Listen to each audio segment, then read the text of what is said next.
The Saints and Crows march on, concerns for a couple of contenders, plus Lloydie and Damo take stock and make a bold prediction or two. All of that and more coming your way on Access All Areas thanks to Crypto.com. Hawkins looking for someone running by, didn't see anything he liked, so just took it upon himself. They come for him now, and I'm sure once the game starts, he'll be right into it. Cameron plays for this Jaron for number 7. Some more Malika Honey from Charlie Cameron. It got out the back and it shouldn't get there. They come forward once again. Wiedering might get back. Oh, will he? No, he won't.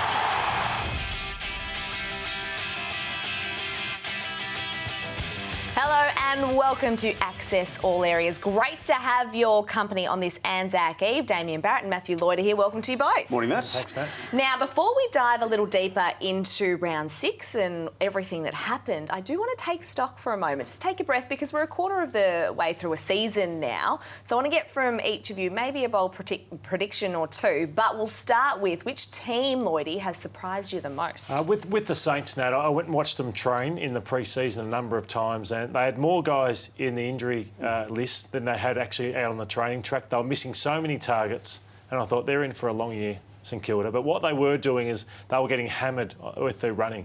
Couldn't believe how much running Dave Misson and Ross Lyon had the team doing, and running extremely hard. And I thought, wow, one thing they will be is fit with some of the running I saw them doing. So, they've blown me away with their performance this year and how quickly they've taken to Ross's game style. That's the obvious one too. I don't know. I think outside of that, both Essendon and Adelaide for me. Essendon obviously to play in the Anzac Day fixture as we speak is tomorrow, and I like what Adelaide's done. Yeah. Lotto 0-2 and then 4 wins in a row, inclusive of the most recent one. It was a grinding one, but I like how they've turned this season around. What about a biggest disappointment for you, Damo? Yeah, it's the Perth teams. I'm really worried now about Fremantle, and I think we feared West Coast was going to have a similar year to last year, and that is happening. But the two Perth teams are my big issues right now. And I'll throw in the Tigers as well, Nat, who have been disappointing with the big recruiting that they had with Taranto and Hopper, and it just hasn't worked so far. It is an early call, but right now, as we sit here, I want you to put it on the line. Grand finalists, who you got? I'll go Melbourne and Collingwood. There you go. I'm going Geelong, Brisbane. Okay. I like this. Geelong was 0-3 and Brisbane was 1-2, so it's just proof you just got to hold your nerves. We want to hold you to account too, so can you throw two teams at us? Oh, gosh. Okay, I'm thinking it's going to be Melbourne and Geelong. Okay. That's my prediction for now. But we will see, and we're going to revisit this at the halfway mark. That's what we do. And then, we'll keep going. But let's talk about round 6. The Saints, they're absolutely flying at the moment, 5-1, sitting on top of the ladder. And they passed another test yesterday, beating the Blues. Lloydie, are they the real deal when it comes to winning a flag? Not a flag in my mind, because I'm huge on where you come from and the experience that it takes to get there. So I don't mind Brisbane, what they've done, because they just keep banging on the door, but I just don't see a team coming from nowhere like the Saints have to go on and win it. I think teams will adjust to what Ross is doing as the season goes on. I don't think they have the top-end talent that can go on and win it this year. It's extraordinary that the one game they've lost is to your grand final prediction in Collingwood, but by a goal to this point of the season. And I think there's an argument to be mounted pretty strongly that Ross Lyon might be at his best when he's required to be resourceful, Lloydie. I mean, at St Kilda the first time around, he had stars, resident stars. He had them at the Dockers as well. He doesn't have that type of player right now, and yet I think he may be as dangerous as he's ever been. On that point, it'll be interesting when King comes back in the next few weeks, whether they become too predictable, so Owens and these guys, Membry, what they're doing, Higgins and Gresham and the unpredictable Butler. You're right, Damo, on that point. It makes them hard to plan for. Well, not everyone was happy with the Saints yesterday, and when the players go around and they hand out the footies post-game, it's a hot commodity. And look at this little tacker here, poor Hunter Clark. Collateral on the way through. He goes back to give it to the kid. I would have given that to a different kid. Clearly didn't appreciate it. Perhaps he was a closet Carlton supporter, though, dressed up as a Saint. And if you were a Carlton supporter, you weren't happy with Harry Mackay and what he's had to offer so far in terms of his goal kicking. It's a real concern. He's kicked 9 goals, 8. And Lloydie, I want you to take us through some vision now, because is there something wrong with his technique? Oh, there is. There's no doubt. And what he lacks is a kick. When you got to kick kick the drop punt, he really fails, and it's an area where he's just got no confidence in himself whatsoever. So he showed where the ball went, but we'll show it on replay. So you want everything to be aligned. You want your shoulders, your hips and your legs all to be aligned, running straight. So we see there now it's the snaps where Damo, 1 minute he's a drop punt. Then he normally kicks these ones pretty well, which has kept him going over the last year or two, but his drop punt kicking is appalling. That kick there's a worry, isn't it, Lordo? Now, Nat says he's kicked 9 goals, 8 for the year from 23 shots at goal. 4 of those 9 goals came against the Witches' Hats that was North Melbourne in that game on Good Friday. Lordo, I just want to put to you, is it possible we need to reassess how we think of Harry Mackay? I naturally go back to 2021 being a Coleman medalist, but it was a total of 58 goals that got him there. He's only about a 2-goal-a-game player. Do we just need to basically pull back what we think of him? He's a flawed player, so I think that's the issue. You can't trust Harry Mackay at this point in time. So, yeah, he can take a great mark and he looks better up the field because you can't trust him inside 50 with his kicking. But, yeah, just as I touched on there, Nat, everything's out of line in terms of his legs, his hips, his shoulders. And so you just can't trust him inside 50 to finish the job for you. And it's deflating because they haven't got very good connection as it is. They only scored 60 points yesterday. They've got all these stars down there, but they're not scoring. And he's part of the problem. And so is his skipper in Patrick Crips, because he hasn't been able to hit the scoreboard either. And if you take a look at his technique as well, it looks pretty flawed so too. He hasn't scored a goal this year and he's been flawed. I look at his eyes. He's looking at everywhere bar the goals. So that's a flaw as it is. And this is from outside 50, so you make adjustments. But he stutters when he comes in. And then watch where he heads. You're no chance to score. So he's had a real issue with that, and that holds him back off a lot of the top-end players until he can nail that. He's only, on average, a half a goal a game player, and that's not to take away the Brownlow medal year he had and the Carlton great status that he's already got. But, yeah, he doesn't hit the scoreboard. Like a Marcus Bontempelli with about a goal a game over his 200 games or thereabouts. So I just think they're just off. You can just see Carlton that, even though they started and they were, in the top 4 and all those sorts of things, they just don't seem a connected group. And there seems a lot of doubt around Bossy and the game style and the system that he'll be picked apart by a Ross Lyon type coach, which he was yesterday. Just back on the goal kicking, we take a look now at the midfielders who have actually kicked a goal, because they need more of them chipping in. And you look at that, it's pretty damning. Sam Walsh has only played the 2 games. Blake Acres there with 1 as well. And the Blues actually have the lowest points for tally of the top 10 teams. And as we know, they've got 2 Coleman medalists. So they get nothing out of their midfield with that, and their small forwards are just a mile off as well. So Durden and Motlop and those types don't hit the scoreboard either.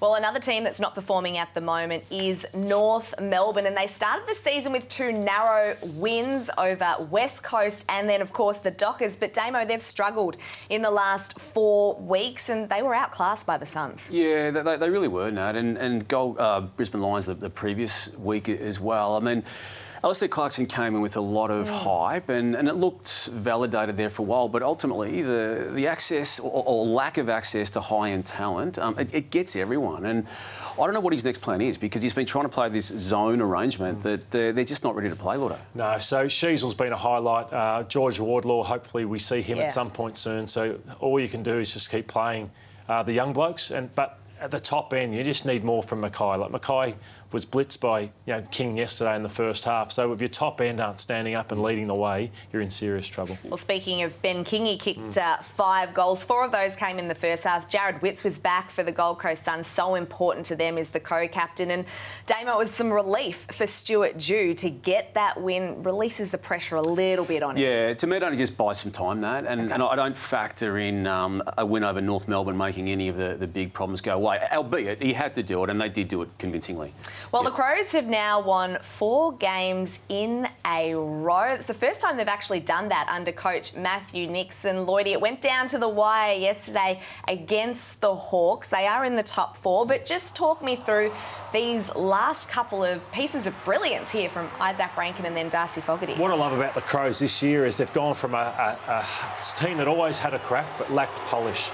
But the players who made it happen for them late in the game have polish and class. And Fogarty's just coming into the best form of his career. Rochelli's a star. Rankin kicked that goal. And they weren't great, but they found a way. And that's just what you have to do. And what I love about this guy, Matthew Nix, is even after the showdown 4 weeks ago, he said, that was a good win, boys, but it means nothing unless we beat Fremantle the week after. So he keeps setting the sights on the next game. He's not getting carried away, maybe, that they have with a good win in the past. And it's hard to win 4 in a row in this comp. And I loved his reaction after the game. He'd go down and say, guys, we got the points, but we didn't play well. That wouldn't beat a top 8 side.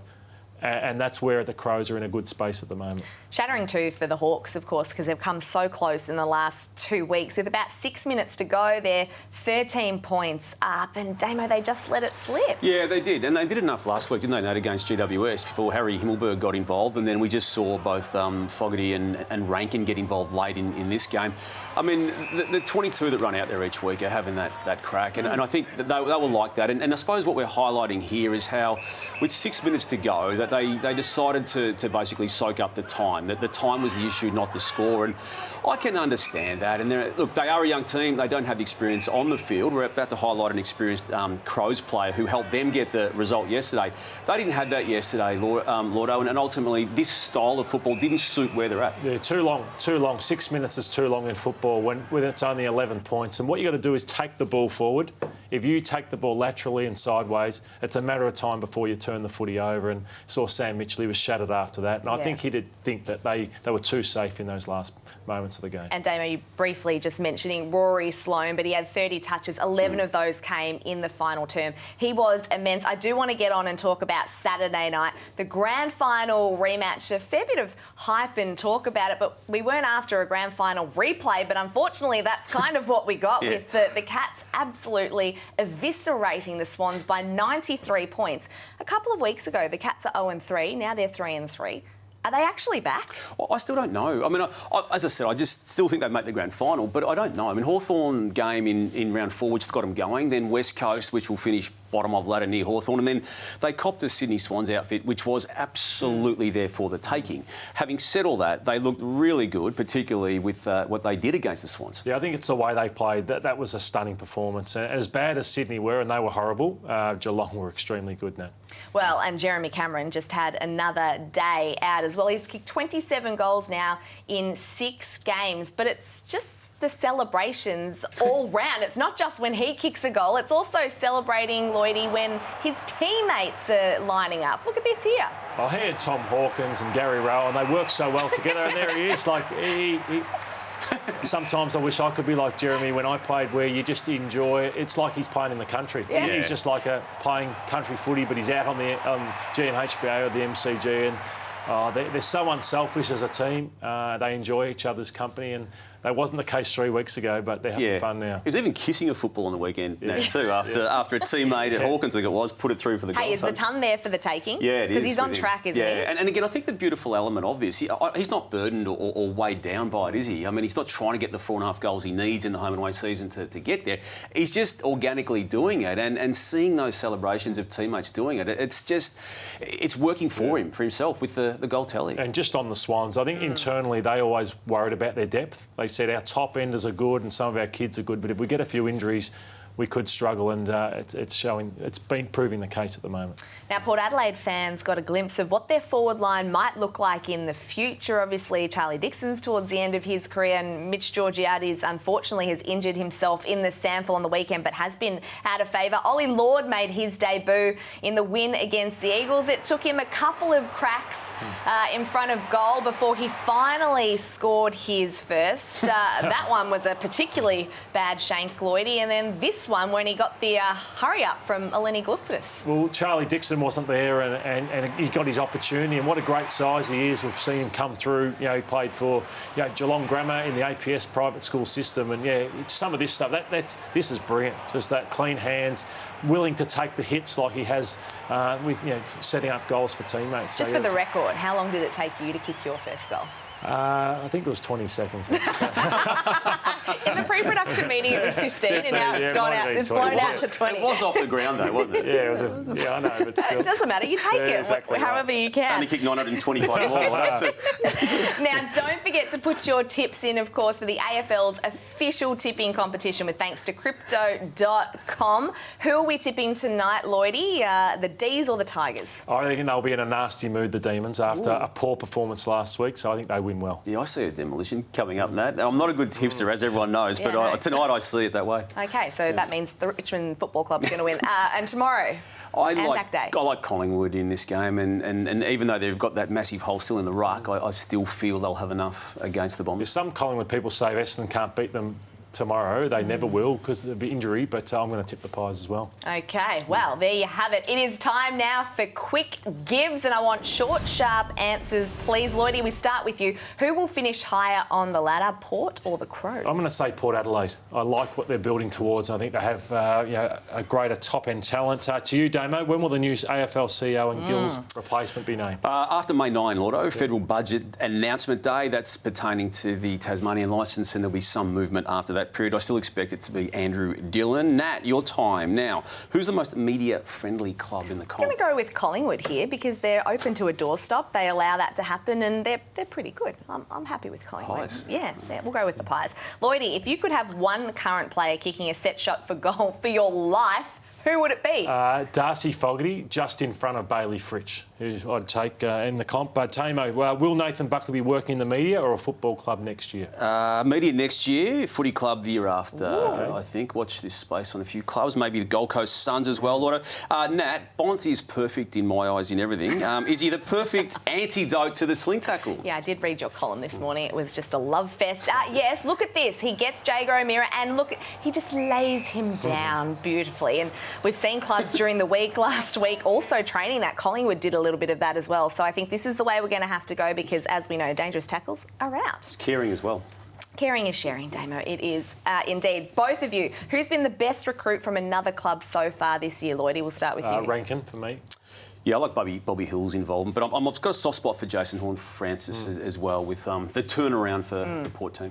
All right, time now for our crypto brave play, or should I say bold play, in fact, this week. And it was the case of Daniel versus Goliath. And Sean Darcy, look, I don't even know how he fell over here because he's got about 32 centimetres and 40 kilos on Caleb Daniel and still went down like a sack of you know what. Yeah, well, it summed up the game for Fremantle, didn't it? When that's happening to big Sean Darcy, the writing was on the wall. Same wingy did it to Max Gawn in the grand final, yeah, didn't he? Exactly. Now, Damo, what about this? We know coaching is a really hard caper, and Adam Kingsley has been showing a lot of emotion in the coach's box since he's taken over, but I think the Giants have come up with a solution. Do you?